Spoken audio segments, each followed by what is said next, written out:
திருச்சரணம். இதை கேட்கின்ற எல்லா அறிவான குழந்தைகளும் எல்லா விதமான நன்மைகளையும் பற்றி நீடூழி வாழணும்னு வேண்டிக்கிறேன். தஞ்சாவூருக்கு பக்கத்தில் கும்பகோணம் தெப்பெருமாள் நல்லூர் வேதாந்த சுவாமி உடனுரை விஸ்வநாத சுவாமி திருக்கோயில் இருக்குது. அந்த கோயில் என்ன ரொம்ப விசேஷமான ஒரு அதிசயமான கோயில். நல்லா நோட் பண்ணிக்கணும். கும்பகோணம் அருகே தேப்பெருமாள் நல்லூர் அப்படிங்கிற இடத்துல வேதாந்த சுவாமி திருக்கோயில் இருக்குது. அந்த அம்மா அங்கே இருக்கிற விஸ்வநாத சுவாமின்னு இருக்கார். வேதாந்த நாயகியோட விஸ்வநாத சுவாமி சிவன் இருக்கார். இதில் என்ன ஒரு இதுன்னா அதிசயம்னா, இந்த கோயில் பிரளயம் வந்துருச்சான். பிரளயம் வந்து கூட இந்த கோயில் அழியலையாம். அப்போ விநாயகர்கிட்ட பிரம்மா கேட்டாராம், இந்த கோயிலுக்கு மட்டும் இந்த பிரளயம் ஒன்றுமே பண்ண முடியலையே, ஏன் ஏதாவது விவரம் இருக்கா அப்படின்னு கேட்டப்ப அவங்க சொன்னாங்களாம், இல்லை இந்த கோயிலில் எல்லோரும் நுழைஞ்சிட முடியாது. எவன் ஒருவனுக்கு மறுபிறவி கிடையாதோ அவன் மட்டுமே இந்த கோயிலுக்குள்ளே நுழைய முடியும். இது ரொம்ப புனிதமான கோயில். பிரம்மாவே இந்த கோயிலுக்கு வந்துட்டு போயிருக்கார்.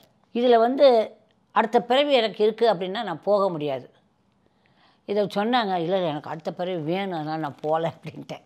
ஏன்னா எனக்கு நிறையா இது இருக்குது, ஒரு ஸ்கெடியூல் போட்டு வச்சுருக்கேன் அடுத்த பிறவிக்கு, அது எனக்கு வேணும்னு சொல்லியிருக்கிறேன். அதுக்காக நான் மந்திரம்லாம் பேசிகிட்டு இருக்கேன், நான் இந்த கோயிலுக்கு நான் போகல அப்படின்னு சொல்கிறேன். விஸ்வநாத சாமி நீங்கள் நல்லா இருங்கன்னு சொல்லிடுவேன் அப்படின்னு சொல்லிட்டேன். ஏன்னா நிறையா பேர் நாங்களாம் இங்கே போகிறோம், போயிட்டு வாங்க அப்படின்னு சொல்லிட்டேன். என் ஜாதகத்துலேயே அதுக்கு இடமில்லை, அடுத்த பிறவி இருக்குது. அதனால் இப்போ நல்லதெல்லாம் செஞ்சோம்னா அது ஏதாவது கொஞ்சம் ஓட்டாதாங்கிற ஒரு எண்ணம் இருக்குது.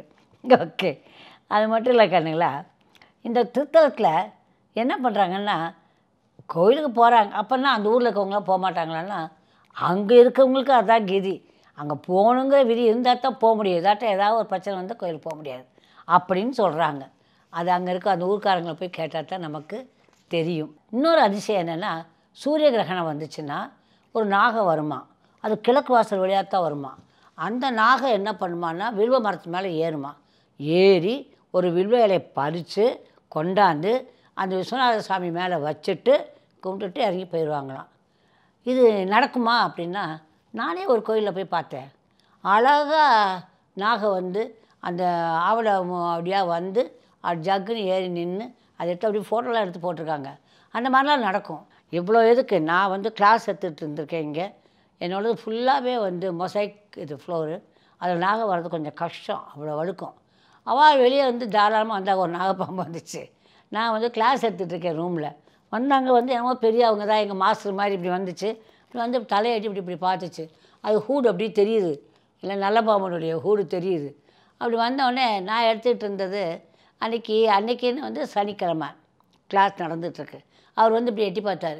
ஒழுங்காக நீ பேசுகிறியா இல்லையான்னு பார்த்தாரா என்னன்னு தெரியலை. பார்த்தோன்னே நான் அப்படின்னு சொல்லிட்டு அதுக்கு மேலே நான் அதுக்கு பயப்படலாம் இல்லை, நம்ம ஆளுங்க போகிறாங்க என்னத்துக்கு அதுக்கு அப்படின்ட்டு நான் சொல்லிகிட்டு இருந்தோடனே இவங்கள்ட்டெல்லாம் சொன்னால் ஸ்டூடெண்ட்ஸ் பயந்துருவாங்களேன்னு சொல்லிட்டு அப்படின்னு கும்பிட்டு போயிட்டு வாங்க அப்படின்னு சொன்னேன். அப்படி பார்த்தாங்க, அப்படி இப்படி பண்ணாங்க. கொஞ்சம் நேரம் இப்படி பார்த்துட்டு சரி நடத்துப்பா அப்படின்னு சொல்லி போயிட்டாங்க. நாங்களும் விட்டோம். அது போனதும் தெரிஞ்சுது. ஏன்னா நம்ம வீட்டுக்குள்ளே இருந்தாங்கன்னா கொஞ்சம் பயம் வரும்ல. அவர் அப்போல்லாம் செய்ய மாட்டார். க்ளீன், வந்தே பார்த்தேன், அதே வழியாம்மா அதே வழியில் அப்படியே வெளியே போயிட்டாருமா அப்படின்னு சொன்னாங்க. அந்த மாதிரிலாம் நடக்கும். நீங்களும் ரேக்கி படித்து ஒரு லெவலுக்கு வரப்போ உங்களுக்கு அந்த பிரபஞ்ச கம்யூனிகேஷன் கிடைக்கிறப்ப you can come across certain miracles நிறையா பார்க்கலாம். நிறையா சித்தர்கள் மிராக்கிள் பண்ண மாதிரி நீங்களும் பண்ணுவீங்க. ஒவ்வொரு ரேக்கி குழந்தைகளும் ஒவ்வொரு சித்தர்கள். இதுக்கு மேலே என்ன சொல்கிறீங்க? எப்படி புரிஞ்சுதா? அந்த மாதிரி இந்த கோயிலுக்கு ஒரு பெரிய விசேஷம் இருக்குது. முடிஞ்சால் போய் பாருங்கள். இல்லை, அது உங்களுடைய கர்மாவை பொறுத்தது. Okay, I love you all my lovely children. Good luck கண்ணுங்களா. பாய்.